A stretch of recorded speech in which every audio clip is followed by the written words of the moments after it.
Bago ngayong gabi, inanunsyo ng United Arab Emirates na kakalas na sila sa Organization of the Petroleum Exporting Countries o OPEC at OPEC Plus, epektibo sa Mayo 1. Ayon sa kanilang Energy Minister, policy decision ang pag-alis sa OPEC at sa OPEC Plus para protektahan ang kanilang national interest sa sektor ng enerhiya.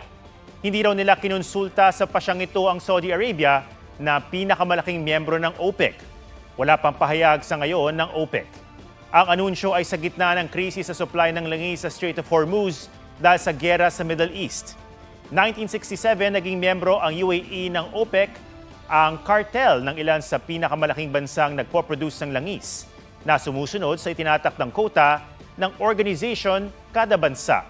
Pinuna ni US President Donald Trump ang OPEC na tinataga raw ang buong mundo sa pagpapataas ng presyo ng langis.